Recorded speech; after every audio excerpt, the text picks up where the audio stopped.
Welcome back to Roundtail Restoration, everybody. My name is Chris Fisher. Next to me here, my 1964 Triumph TR4 that I am slowly, ever so slowly restoring. So my last video, I mentioned that the weather was getting cold and it was going to be pretty much done down here, and it promptly got to 65 degrees during the day, only about 45-50 degrees overnight. So it's kind of pleasant down here. So I am going to take advantage of that and get back on some fabrication. And like Nurse Ratchet says, it's fabrication time. Thanks for watching.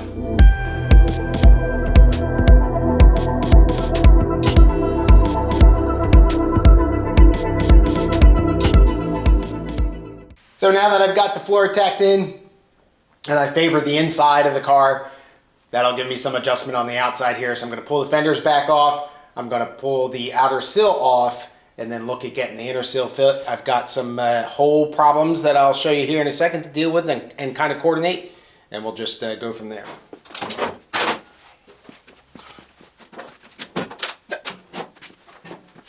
So I mentioned I have a hole problem, and it's not personal.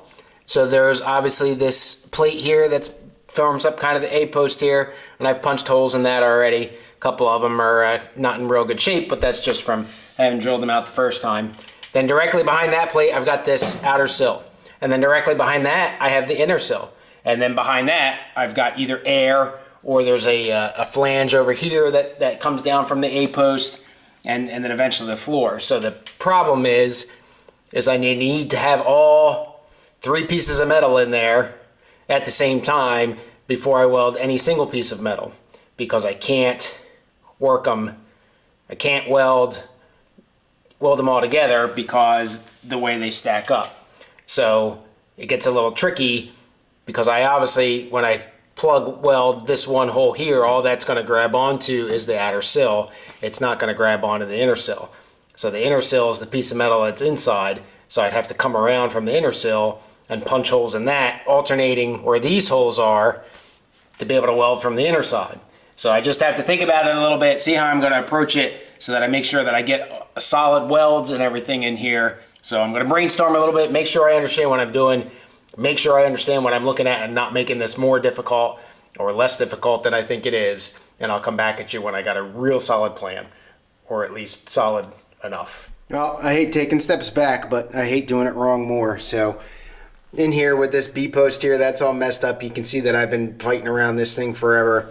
And then up on the A-post, I've got that flange here. You can see it's kind of beat up, and a couple of the holes are really large. Those two back holes are okay for welding, but this front here is too messed up. I'm afraid what's going to happen is I'm going to, get this partially in, and even though I've got the floor set in now, if I weld in that stuff now, I'm going to be revisiting it soon to fix, and then just cutting out the stuff that I just put in. And I'd rather not cut out good metal when I, of the inner sill that I'm replacing all that.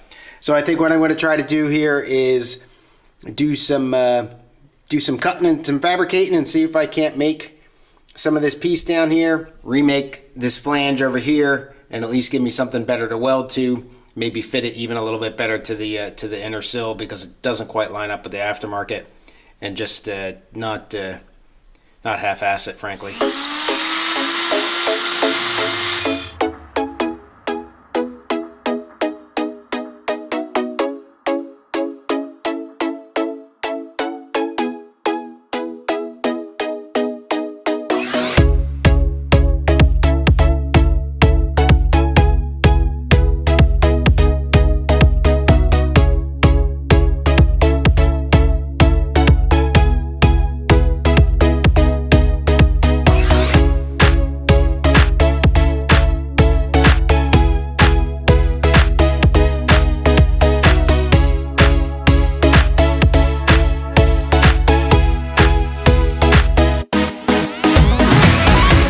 So this turned out to be a hell of a lot more difficult than I thought it would, just to make this little piece here. A couple things going on. One, if you can see that new piece, there's a flare there because it's not flush up against here because you need to have the inner and the outer sills fit in there. So there's got to be some relief on that. But up towards the top where I cut it, it's flush against it. So I think I'm pretty close now. What I'm going to do is try to tack it. It's very awkward to hold too. I'm going to try to tack here on this side of it so that I can put it in but you know, it's not painted and all that kind of stuff. So this is not working out well at all.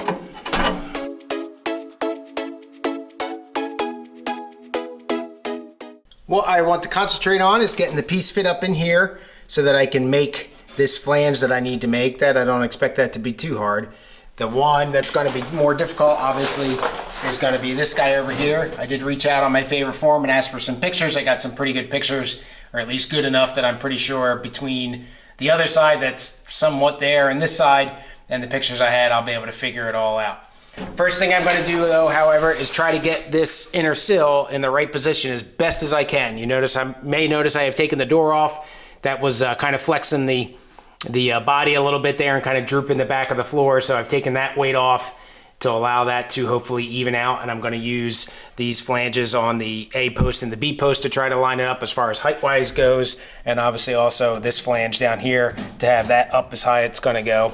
Now I have to push this in a little bit here. I had pointed out that it was some interference here, so I've got to cut some piece of metal. I'm not really particular of if it's the flange or if it's my new piece there, but set that inner sill in that way so that the front cap will fit in there. I'm going to go to the other side, measure that, and see how much of a relief I have between the inner sill and the floor, and then try to get that all lined up either with the vice grips or maybe some metal screws, but probably vice grips just because it's a little easier, and then go along, get it all set as best as I can, and then start to make some paper templates. Comparing to the other side, this difference here is about 3/10 of an inch with the cap installed.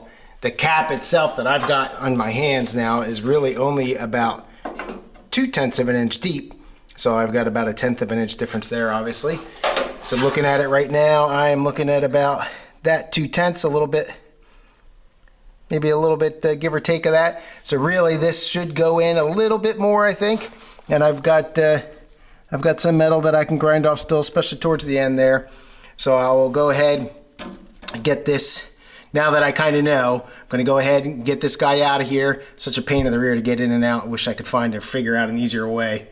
And trim this piece back over here, that new patch panel, so that I can prevent this interference here between those two pieces of metal so they don't stack up. I'm going to measure that and relief for that, and then put it back in and keep going.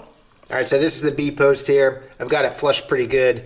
This little piece of angle here is pretty much all that's left, but it fits good. I flattened it out, and it looks like that's where it should go.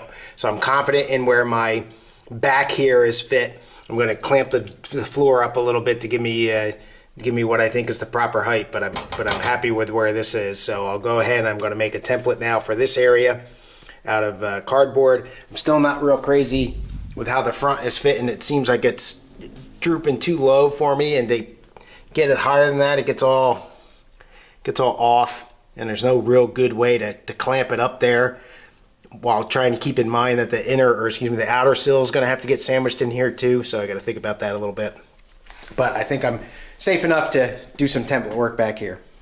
So this is absolutely no fun, but you can see that I'm pretty good down here and over here. So I've got, I'm worried about this corner over here. I got to seal that up. So I would drop the piece of metal down a little bit in here, but in this corner, I didn't do a good enough job, so it's got to come over more and then follow that down. But I don't think, no way am I going to be able to do this in one piece. The flange is at least got to be one piece, and then I think what I might do is make, 2 or 3 pieces, because if you can see, the thickness of the metal as you go down tapers a little bit thinner, though it eventually does reach a steady point, but I'm not going to concern myself too much with that. But now we'll go ahead and see if I might try to recut this right here on this crease and try a new piece there. I'm running out of manila paper, unfortunately, but cut along that seam, and I think I might try to make this as a piece of metal, and then make this face as a piece of metal, and then make the flange as a separate piece of metal, and that way I'll have only really to worry about one crease, and that's going to be right here. And I think I can do that with my metal brake That way I don't have to worry about creasing with a curve and all that kind of stuff. I'm afraid I might flex the metal or do something weird there. So we'll go ahead and, like I said, cut this here, and I'll play with this, and I might transfer to metal now just to give me some bling to make me feel better. I've got the piece here cut out, roughly ready to go, and essentially this is my template. What I'm going to do is I'm going to make that, and then we're going to go from there. So I've got this, still this cheap metal brake from Harbor Freight, but it works. So I don't have a whole lot of confidence in this, but we'll see. All right, so we've got that bent up. Confidence I have is, or don't have, is that this is going to work. Not that the metal brake is not going to work. We'll go ahead and we'll take this over to the car, see what it looks like. So this piece is going to go like this in the car now, and obviously I've got this other thing that I got to bend back the other way. Well, how am I going to do that? Well, can't do it in the brake anymore because I've got this piece in my way. All right, so where are you gonna? Can't bend it upside down. Can't. Right, I would need to do this. Can't do that. So I'm gonna have to do it in the vise. But we'll go over to the car and see what it looks like. Well, I cannot figure out for the life of me how to put the zig in there. So I kind of started it, but that's not gonna work. So the only thing I can think of, unfortunately, is to cut this in half. And this is going to be a gazillion pieces instead of just a couple, which, I mean, you're not going to see this. It's going to be covered. I guess it doesn't really matter. But, you know, the more seams, the more spot for water intrusion there, and bad welds and corrosion and any of that stuff. But anyway, I'll go ahead and cut it right there, which is going to probably mess it up a little bit. And I might have to form a whole new piece, but, you know, it's not working for me in my head. Maybe I should have bent this one first. But or maybe I just can't do that with the tools that I have here. But that's inexperience and or just not being able to see it.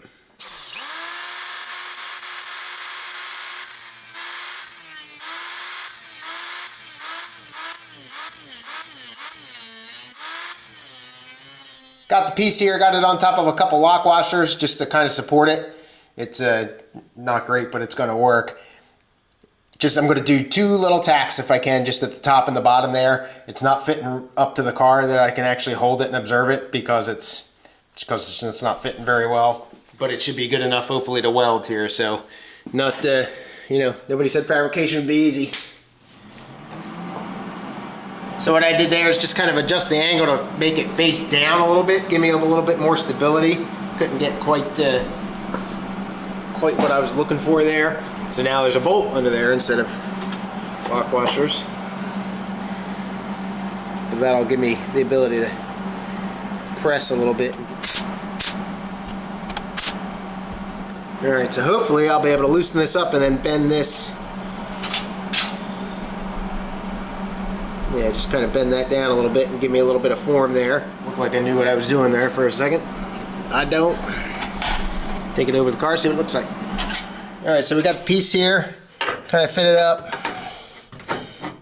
It's not too bad. Hangs out a little bit over this way, so that way I can put this face in.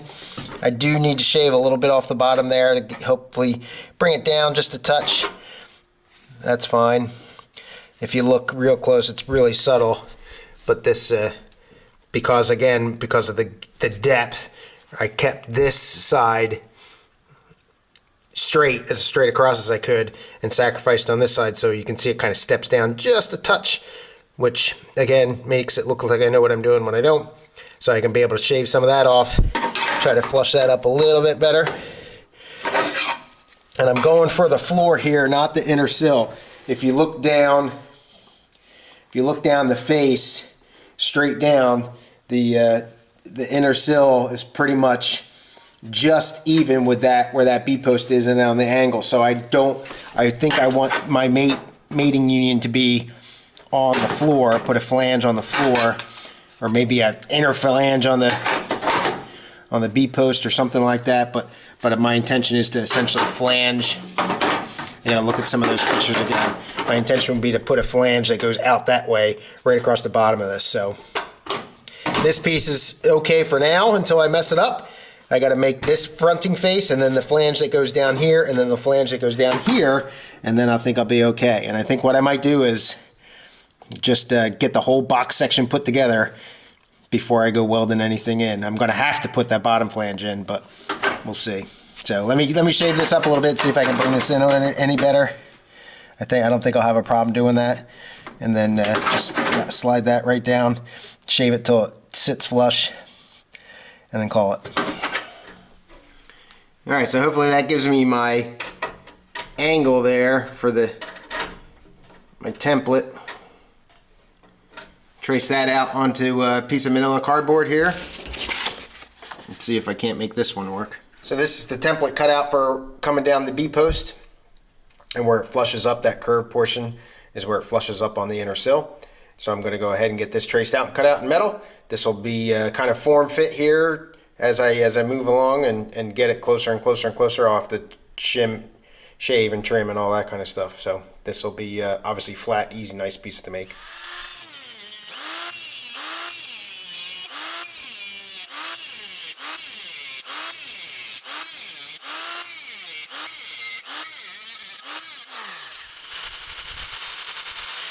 All right, well, a lot of trim work here to do, but we'll get it in there.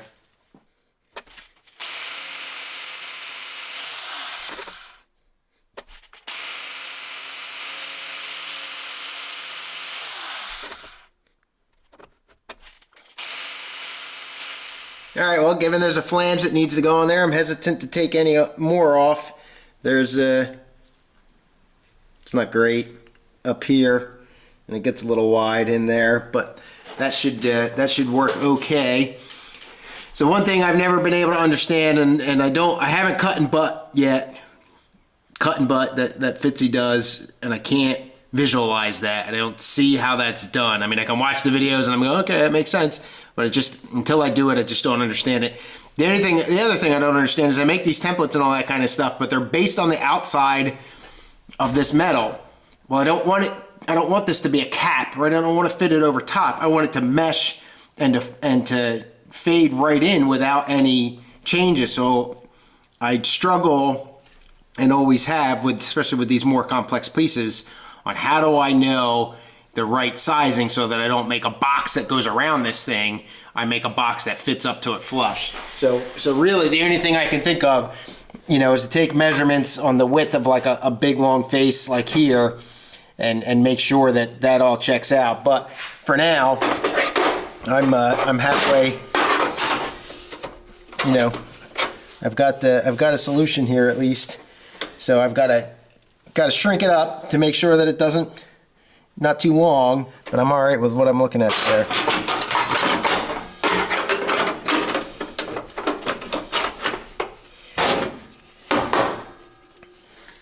See if I can get you a better angle. So that's what we're looking at. Sorry, the light's not great,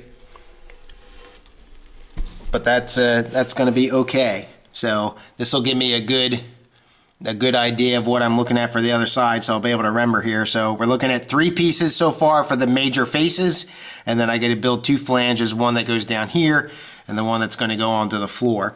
So the next thing I'm going to do is essentially measure across this face with my machinist's rule, and then trim this piece up so that it is that wide, exactly that wide. And then that's going to do it, right? That's going to destroy my ability to now size this up and fit this up and everything like that. And I think I'm going to be okay with that, just because I just don't understand what else to do. So if you guys have any videos or your recommendations, I mean, I've watched a bunch of stuff. It doesn't translate in my head until I obviously do it. And you don't see YouTubers measuring faces like this. You just see them throw a paper template up and the thing welds in just fine, and it pisses me off because mine doesn't. Anyway, enough of my kibitzing. So we'll go ahead and we'll measure that face off. We're going to trim this major piece down to match that, and then I think I'll mark this up, and I might as well just go for it. So I'm measuring this out and trying not to account for the roll in the forming of the metal. I'm looking at about 1.8 inches from a hard side to a hard side.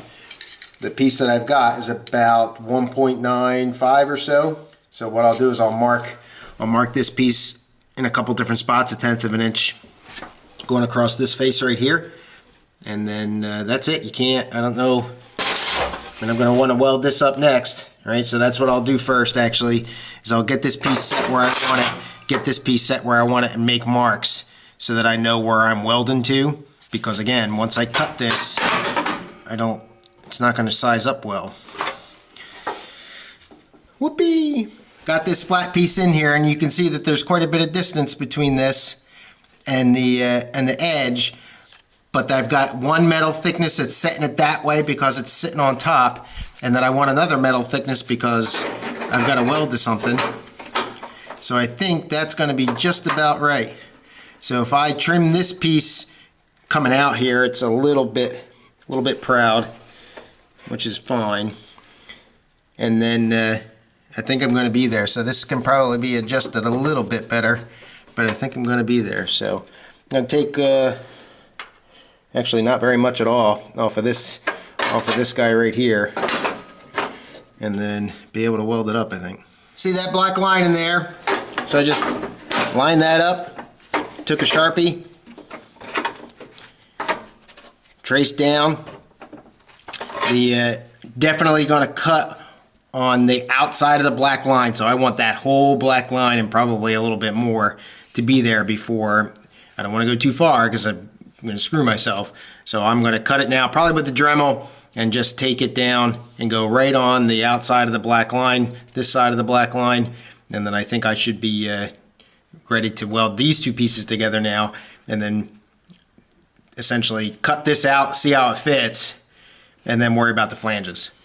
This magnet's not holding it real well, but if you look at that distance is about 2 metal thicknesses, give or take, and that's what I want, because I've got to worry about the distance here that's taken up because this is sitting on top, and the distance here because this is sitting on top, and it's set both out and that way a little bit.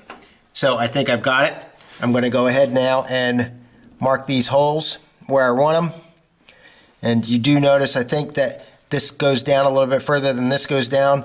Yeah, I don't think I'm going to worry about that. I'm just going to line these two up, mark where I want to weld, go ahead and weld.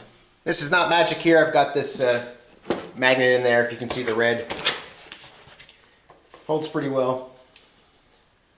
But just 2 little tacks. I'm not going to go to town on this thing because I want to be able to make adjustments if I have to. I'm sure it'll be exactly perfect. Won't have to worry about that at all. Alright, we got that piece welded in. And now this really shouldn't fit. Alright, if I've done this right, it shouldn't fit because it should be too small. Got this new piece at a little bit too much of an angle. And it doesn't fit.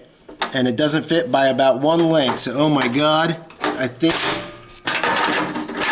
I might have actually done it. If you can believe that. Alright, brilliant. So, now that's it. I'm done. It's past my bedtime. Next up, what I'll do, go and look at making the flanges, at least get them set, and then probably look at cutting this out. But so I'm going to leave. I'll see you in a couple days, but for you, it'll be just a sec. Alright, I'm back. Got the inner sill placed.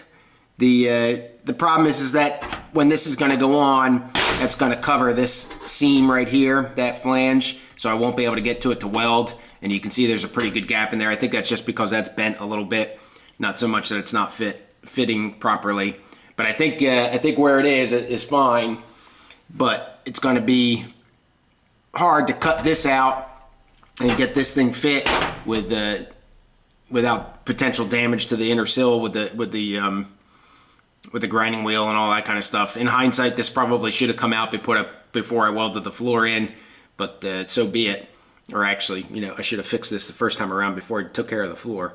But anyway, so be it. So what I'm going to do, I did get a real good picture of what this looks like. So what I'm going to do is pull the inner sill out, cut out the piece here, get the flanges dressed up a little bit so they're a little bit more tight to the floor, and then look at going back, putting the sill back in, and then welding that down to the floor, and then finishing up the makeup of the piece. Up front, the flange looks just fine, or I haven't built it yet, but I mean the union looks just fine up there. I don't think that's going to give me too much of a problem, but I can build that real quick and get that welded in. That'll be fast.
right behind here is a flange on the other side.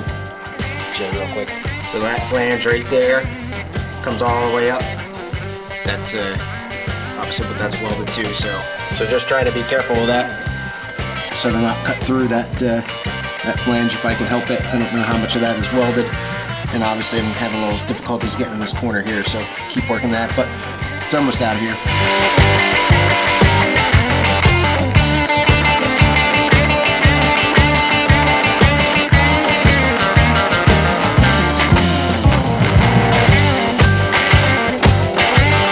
Alright, well that's out.